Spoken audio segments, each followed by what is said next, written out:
Hey, Sangriaz from the Hidden Levels here with a game preview of Factotum 90. This is a puzzle game published by TACS Games, TACS Games, also developed by the same company.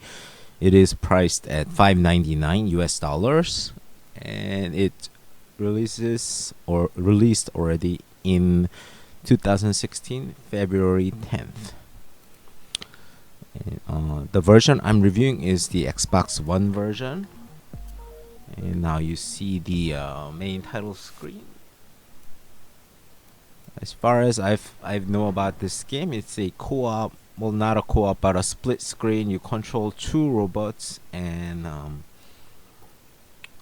your goal is to get out of where you are at by solving the puzzle. We're using the two robots and using like mechanisms like buttons and laser beams and stuff like that. I'll show you a couple of levels going, and you'll get a good idea of how the game plays. Wow, the loading is pretty long. Okay, let's check out the option stuff here. Continue game, new game, change user. I'm already signed in as my account, so I don't need that. I don't see any options. I can't. It looks like I'm allowed to load up different levels by pressing LB and RB, but I haven't played this game at all yet, so my only choice here is to do a new game. But I'm not sure how to select a new game. Okay, it's hard. It's pretty hard to tell what's selected and what's not. Maybe other than change user and new game, I don't really have an option, so I guess it's possible it's not giving me any cursors. Right. So we are greeted to the story of the game. Basically, as I said, there's two screens, and we're controlling the robots.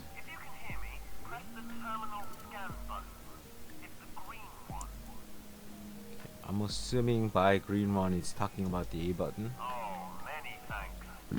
So on the Xbox, A is green, blue is X, Y is yellow, B is red.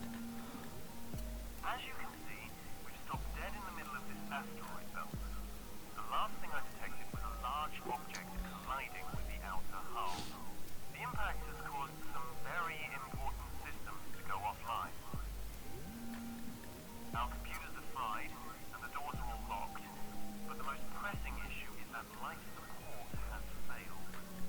Being as I am rather fond of breathing, I was hoping to use the deck walker to reactivate the life. So the robots that I'm going to be controlling are called walkers. If you can get it down to engineering, perhaps you can bring life support. And the goal of it is solve puzzles to get them down to engineering. And Online now. Are you getting the feed? so There should be a that TV switch somewhere on you can turn on the life support, which has failed. and the walker should wake up. So RBLB, B position. How do I flip to the B position?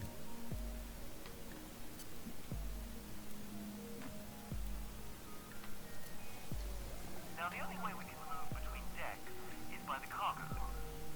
There's one near here. I'll light it up for you.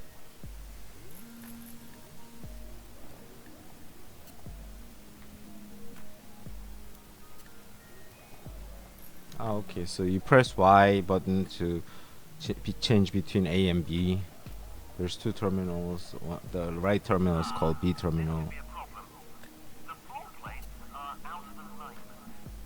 The pressure plate here seems to control some of the underfloor pistons.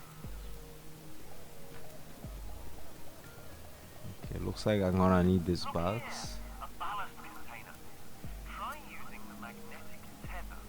Approach the container and press the blue button. Okay, the right stick doesn't do much. Only the left stick is moved to turn around and do stuff. Jolly good show. Now can you see the cargo? Just hop on. Let me do the rest. Is this the end of level 1? Pretty easy. Alright, level 2.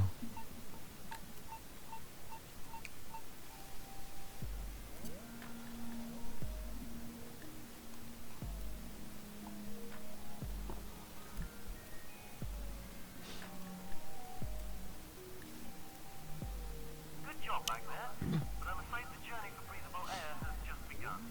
There should be another cargo lift on the other side of this room. Alright, not much to show in this game, but I do want to show the split screen, two robot playing, two walkers playing. Here, This could be a I cannot move on because Wait, I can no see chance. something. You're going to love this. Connect to that. Now we will finally get access to the other walker. So now we can switch back and forth, and this is really where the game puzzle aspect of this game begins. With one walker is not that hard, but with two walkers becomes a little bit more interesting. Alright, now this beam. An energy beam. Don't be afraid of them. The walkers were designed to interface with many of the ship's systems, these included. By standing over the beam, you can redirect the energy through the walker's eye lenses. These beams are used to power some ship systems, but they're powerful enough Okay, to so destroy I others. block. Walkers can accept the I beam don't know what energy this is. through the underside port or directly into the head assembly. I found the data stream. I don't know what that is and what it does really. Okay, going close by they say something.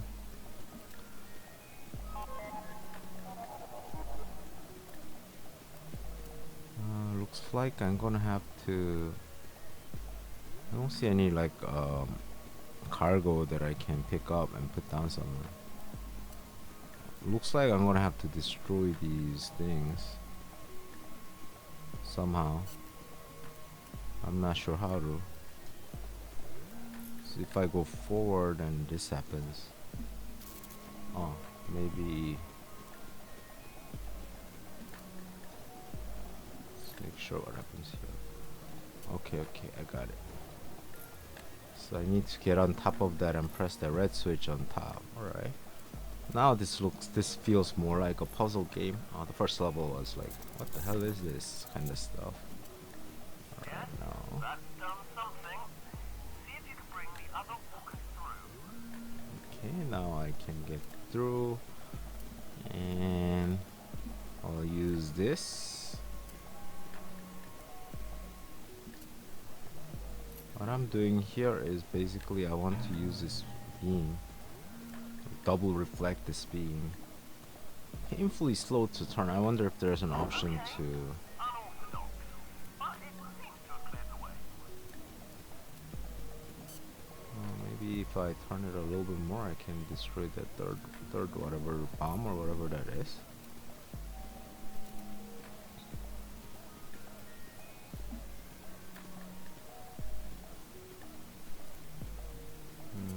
I don't see a good way to do this. Alright, let's get both of the walkers to this area. And I'm gonna end this preview with the showing of the achievements. And that's it. Alright, let me load up the achievement screen for you. The achievements in this game, as you will see, are a little bit strange to me at least. Okay, so here is the achievements for Factotum 90. Strangely enough, there is no traditional like beat level 5 or level 10 or something like. There's 30 levels in the game. There's no achievement for beating the game. Every achievement in this game is doing something X times, like destroy 50 barrels. You saw me destroy 5 barrels in the previous video on level 2.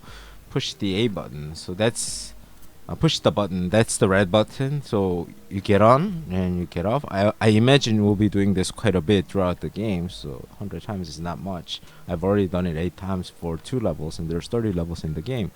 Talk about the weather 100 times. That's when you are getting very close to each other, and they talk about the bubbles show up. I guess they're talking about the weather. I don't know if the walkers can even talk. Change walker 1,000 times. That's for pressing Y button. So I suppose if you have a turbo controller or something, then very easy. Drop 100 ballast containers. So that's the container that we picked up with the magnet beam on level 1. Reset a walker 100 times. I believe this is for restarting the level or something like that. I'm not sure what exactly, but I've done it once. I don't even know how I did that. Blew up 100 bombs. I don't think we've seen any bombs, but you blow that up. Embrace the vortex 50 times. We haven't seen any vortexes. I imagine we see that later in the game. 50 light bridges, same thing. Scan terminals. I'm told we see it on level 4 for the first time. 20 organic. This one I believe we see it on level 13 for the first time. And this one I believe we see this on level 10 or something. Anyway, so this is all the achievements. There's no completing the level, as I said. It's kind of strange achievement list. I prefer achievements that asks me to actually complete the game. I feel this is a puzzle game, so figuring out stuff is the right direction the developer wants you to go. And I would like to be awarded when I solve the hardest puzzle in the game, so would be the last puzzle. So this is kind of weird. I mean, if I was creating achievements for this game, I probably would have put in something like, engineering deck repaired, complete level 30, something like that. I don't know. This is a little bit strange. They could have had a lot more fun and made a more rewarding gameplay experience with the achievement systems here. Anyway, that's what this game is all about. It's a pretty fun puzzle game with 2 walkers, and you get to do a bunch of different things. And the kind of a 16-bit or like PlayStation 1 style graphic is kind of explained by the fact you're looking at a terminal. So and it doesn't cost too much, so I encourage you to try it out if you like puzzle games. And that's it. Thanks for watching. My name is Sangriaz from the Hidden Levels. Don't forget to hit the subscribe button, and I'll be back with more videos very soon.